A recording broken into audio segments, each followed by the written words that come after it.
name is Vaughn Coleman, and I am a huge comic book fan. And more specifically than that, I'm a huge Frank Miller fan and a huge Daredevil fan. So naturally, I'm a huge fan of Frank Miller's Daredevil run. This is the run I recommend to basically everyone I know, whether it's even just people on my live streams or if you know me in person, chances are you've heard me recommend this, and there's damn good reason for it. It is one of the most famous and beloved comic book runs of all time, and it's also a personal favorite of mine. I mean, it's got it all, man. And for that reason, I'm excited to be talking about it today. So Frank Miller's Daredevil run, whenever I recommend it to people, I'm always giving them a reading order, right? And, you know, I've written it out many times, whether in text or you know, even on pieces of paper, right? And I figured, you know what? I want to make a video just detailing it and really explaining my reasonings for it and whatnot. And the fact of the matter is, I don't really see any other videos, despite all the videos talking about Frank Miller's Daredevil run, I don't see a lot giving a specific reading order for newcomers, or even just reading orders online. I generally don't always agree with all of them. I have what I think is the definitive reading order for newcomers, and I'm going to share that with you right now. So whether you're a fan of this run already or have never gotten into it, this is the video for you. So let's just jump into it. So first of all, you'll notice right here, everything you'll ever need is in 3 omnibuses, which I'm going to show off right now. Now, you don't have to read it in this format, but in my personal opinion, this is the best way to read it, and I'm going to show them off right now. They look great on the shelf, by the way.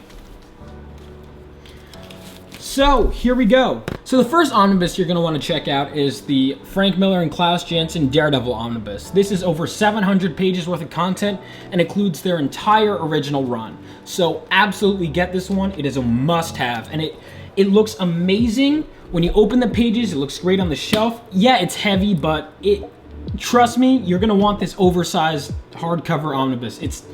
I can't recommend it highly enough. Next up, you're going to want the companion to that, which is the Frank Miller Daredevil Companion, which basically includes everything Frank Miller did on Daredevil that isn't included in that initial run. So that's things like Daredevil Born Again, Daredevil The Man Without Fear, Daredevil Love and War, and even a few other issues. Everything that's not included in here is included in here. So for that reason, I recommend getting this. Now, it is true you can get Daredevil The Man Without Fear and Daredevil Born Again as trade paperbacks very easily. The other stuff, not as much, but you could still get it. But if you want all of it in one package, I can't recommend this version enough. It's great. And finally, you have the Elektra omnibus. Now again, you can get Elektra Lives Again and Elektra Assassin pretty easily, but there are 2 other issues here that you really can't get as easily, but I recommend, just for completionist's sake, getting it this way, and because it looks so damn beautiful in and off the shelf. And throughout this video, I'll be giving you guys the issue numbers that are contained within, so you can understand the true order of things. So while I will be using the omnibuses as my primary source of reference, I will be referencing the issue numbers and the specific stories, so if you're reading them digitally or through other formats, you'll be able to keep along just fine. So let's get into it. All right, now that we've got all that out of the way, here comes the tough part. Where do you start? Well, a lot of people think you should start with Frank Miller's first ever published Daredevil work. I wholeheartedly disagree. I think if you're going to bring in a new reader, you bring them in the same way I was brought in. And that is the definitive starting point for Daredevil, as in the definitive Daredevil origin story. And that, of course, is the masterpiece known as Daredevil The Man Without Fear, written by Frank Miller with art by John Romita Jr. This story is a masterpiece. It is one of my favorite comics ever written. It is the perfect Daredevil starting point because it captures everything you need to know about the character and his origins right off the bat. It includes all the stuff that Frank introduced in his run, as well as harkening back to the old stuff. It's the perfect starting point. I cannot recommend this comic highly enough. I have to move on because I could talk about it forever. It is the last story included in the companion omnibus, but is the first one you should read, and I stand by that 100%. And even though that's the last story in the companion omnibus, the next story, funny enough, that you're going to want to read is Frank's first ever work on Daredevil, which is the Spectacular Spider-Man issues 27 and 28, which aren't Daredevil stories, so they're totally optional. From a story standpoint, they're not really part of Frank's run. They're not essential reading, it's totally optional, but if you're going to be a completionist, if you have it all here, you might as well read them. So these are 2 stories that are basically a team-up story between Spider-Man and Daredevil. Again, not essential reading, they're very short issues, but read those next, okay? So then, now that you've read Daredevil the Man Without Fear and Spectacular Spider-Man issues 27 and 28. You're gonna close that, shelve it for a while. And next up, you get to read this entire thing. This is Frank Miller and Klaus Janson's entire original Daredevil run, which includes issues 158 all the way to 191, as well as, if you're interested, another optional story, What If issue 28, which is not essential reading, it's not canon, but more Frank Miller Daredevil. So if you're interested, why not check it out? What's interesting about this is that it's actually missing issue 162, and I looked up why, and it's because it's not a Frank Miller issue, it's a standalone issue, actually drawn by Steve Ditko. I've never read it, I'd love to check it out at some point, but certainly not essential reading. It's nothing in that issue, as far as I know, is ever touched on in here. So you're gonna read this entire thing, which includes the introduction of Elektra, Kingpin is brought into the fold, all kinds of amazing stuff. You're not gonna wanna miss any of this. All right, so you get to put that here and bring back the companion omnibus. And you pick right up with Daredevil issue 219. So this is actually the first collaboration between Frank Miller and David Mazzucchelli. It's a one-shot issue that's actually set in New Jersey. And you know, it doesn't cast my home state in the best light, but you get what you get, I guess. Once you're done with that issue, you're gonna wanna read Daredevil, Love and War by Frank Miller and Bill Sienkiewicz. So initially, because it was placed after Daredevil Born Again, I read it after Daredevil Born Again. I highly recommend against that, and I'll tell you why. Once you read Daredevil Love and War, it becomes instantly clear that this has to take place before Daredevil Born Again. Not only that, but just from a character standpoint, it really contextualizes Kingpin as a character, his motivations, and his state of mind leading into Daredevil Born Again. From a character arc standpoint, it makes perfect sense, and it actually works better if you read it before Daredevil Born Again. So because of that, I highly recommend you do that. Then, of course, you get to read Daredevil 226 all the way through Daredevil 233, which includes all of Daredevil Born Again. Daredevil Born Again is considered by many people to be the greatest Daredevil story ever told, or at least the greatest Frank Miller Daredevil story ever told. Some people even say it's Frank's best work, period. It is phenomenal, and it's the perfect ending point for Frank Miller's Daredevil run. And with that, we could shelve that, and we're done. But we got one more omnibus to get through. The Elektra omnibus. So this omnibus is a lot shorter and it's pretty simple. Now this omnibus includes Elektra Assassin, Elektra Lives Again, Bizarre Adventures 28, and What If 35.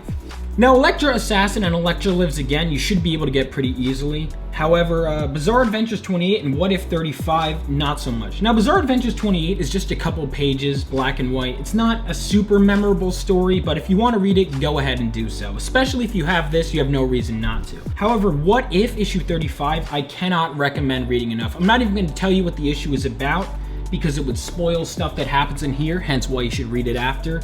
But even though that's not a canon issue, it's a what if story, I guarantee you will like it if you read it, because it is really a special issue. Trust me, you will thank me later. Then we get into one of the craziest, most unique, most insane comic books I have ever read, Elektra Assassin. This comic book, again from the same creative team as Daredevil Love and War, this comic book is nuts, man. I love it. It's so out of this world. It's so unlike anything, not just in here, but anything I've ever read, really. It's so unique. It's so out of the box. It's just, you have to really read it to experience it. And I'm not going to tell you anything more, but I will say that it does take place before any of the Elektra stuff for the most part in here, barring Daredevil the Man Without Fear.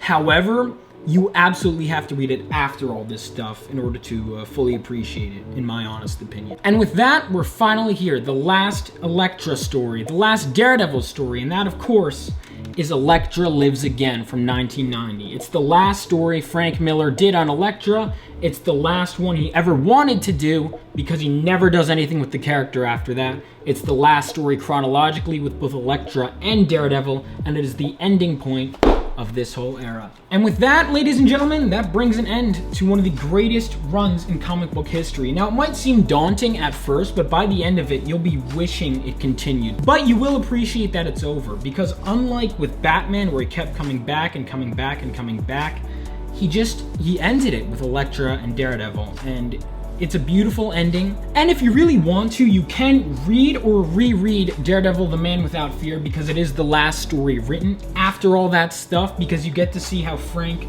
took the origin from the 60s and reincorporated all of the stuff he had created over the course of his Daredevil career back into it. So I will say, even though I started with Daredevil, the Man Without Fear, I did reread it after his run, and my appreciation for it only grew. It's so good. All of this stuff is so good. I stand by all of it. You should read all of it, everything I mentioned, in the order I mentioned. This is the definitive Frank Miller Daredevil reading order. And if you disagree, make your own video or comment below. Let me know what you think. Let me know if you read any of this stuff or if you have any questions. I'm always happy to have a discussion about Frank Miller's Daredevil and Elektra works because it means so much to me. And if you want to hear me talk about this more, you're in luck, because I'm going to be doing a series called Comic Strip Club. Yes, that's the actual name of the series, where me and a bunch of friends, some of whom have read it, some of whom haven't, are going to go through this whole series in the order I mentioned, and do multiple episodes breaking down and discussing the works. It's going to be so fun, I can't wait. So if that sounds like something you're interested in, let me know down below and subscribe to my channel, because that will be coming soon.